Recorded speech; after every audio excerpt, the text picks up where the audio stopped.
Salut l'équipe, on se retrouve avec des pronostics pour la Ligue des Champions de mardi 25 octobre. Ce sont des matchs de coupe, donc au niveau de la confiance, attention, surtout cette semaine, prenez-le en compte dans votre gestion.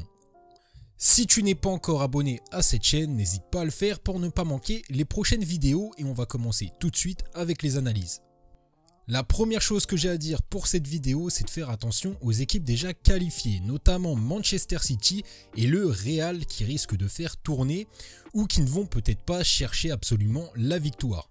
Donc deux équipes à éviter, surtout sans connaître les compositions et je pense surtout au Real. Encore Manchester, je pense qu'ils vont faire le taf, mais j'ai plus d'appréhension pour le Real Madrid qui doit faire sans Benzema.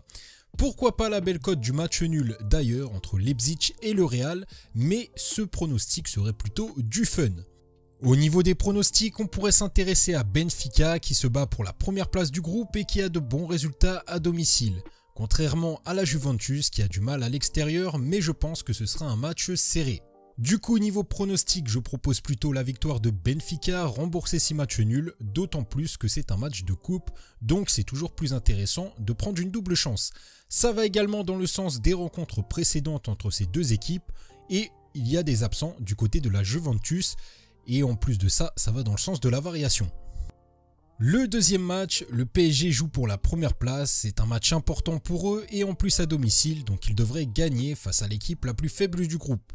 Ils ont gagné 3-1 lors du match aller, mais attention, cette équipe n'est pas à sous-estimer. Ça reste une bonne équipe, donc je ne vois pas forcément un match de démonstration de la part de Paris. On pourrait mettre un buteur avec la victoire de Paris, donc un des trois devant. C'est difficile d'en choisir un, pourquoi pas plutôt Neymar ou Mbappé, comme ils tirent plus souvent les pénaltys, mais ça reste kiff-kiff. Troisième pronostic, Séville-Copenhague. Séville est vraiment en grande difficulté en ce début de saison, mais il commence à remonter petit à petit. En face, Copenhague, c'est à peu près le même niveau, donc j'ai quand même peur du match nul. Le point fort de Copenhague, c'est la défense. Ils ont réussi à tenir tête à Manchester City, mais c'est également la seule équipe du groupe à ne pas avoir marqué. Donc ici, on partirait plutôt sur la victoire de Séville ou match nul et moins de 3,5 buts. Je pense pas voir plus de 4 buts dans ce match, je serais assez surpris car Séville ne marque pas beaucoup, en plus Copenhague a une très bonne défense et il n'arrive pas beaucoup à marquer, donc je pense qu'il n'y aura pas beaucoup de buts dans ce match. Et ce sera tout pour aujourd'hui, on se retrouve prochainement, salut l'équipe.